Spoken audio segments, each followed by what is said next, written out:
Unless you've been living under a rock, you may have heard of Snapchat. Some of you might even have a Snapchat account, but how many of you actually read the terms and conditions before using Snapchat? Snapchat was released in 2007 and soon became a refreshing new platform online where users had the ability to control the levels of privacy their photos or videos had when sharing with others. A short 10-second video on Snapchat could be sent to a friend before self-deleting. Today, more than 158 million users have a Snapchat account and use the app more than 18 times each day.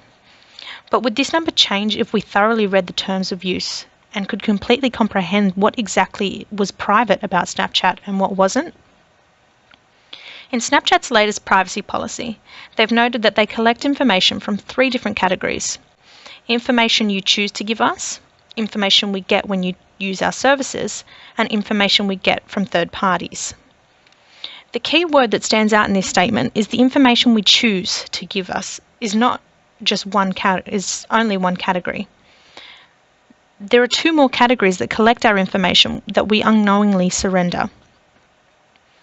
The information we choose to give Snapchat is information such as our username you'd like to go by, a password, an email address, a phone number, and your date of birth. Without such information, it is unlikely that you can create an account for the platform.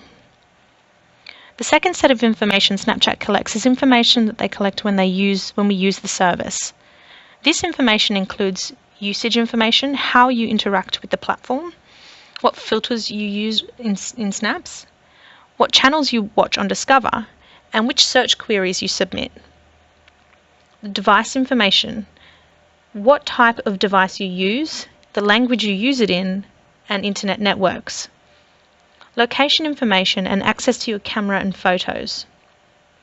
It is necessary for the application to have access to your camera to take photos and videos on the app, but I wonder how many people feel comfortable knowing that the application has access to all the photos on your phone.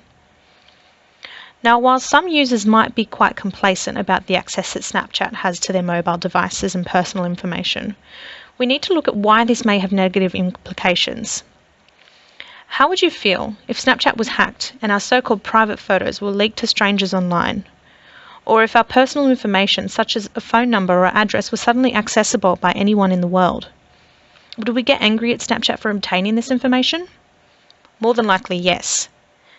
But do we have any grounds to stand on if we wanted to take them to court? More than likely, no. All because we pressed that agree button on our very first encounter with using Snapchat. Some users may not be too worried about Snapchat collecting information about them, if it is for further improvements in personalisation to their Snapchat experience. But it's not just Snapchat that this information gets shared with. In Snapchat's privacy policy, they note that they share collected data with all Snapchatters, our business partners, and the general public, before further stating we may share information with entities within the Snap Inc. family of companies. All of a sudden, this information that we use to make our Snapchat experience better has been sold off to partnered companies for multiple reasons, such as advertising. So how do we make better decisions about who has access to our information and who doesn't? Snapchat advises that while they give us the information to partnered companies and the public, you also have few options on governing your information. They note that you can update the personal information that you have provided. You are also able to revoke permissions previously granted, but they do note that this may affect the functionality of the app. So you are also given a suggestion of deleting the application and changing advertising preferences. By applying any of these changes, Snapchat is trying to help you gain more control over your information. But how do we help users to be more informed from the beginning before unwanted information is provided to third parties? Will we change the way that we think about reading and agreeing to terms and conditions when we first use online applications? So now that we know what information Snapchat collects and who they share it with, does it make you think twice about clicking agree?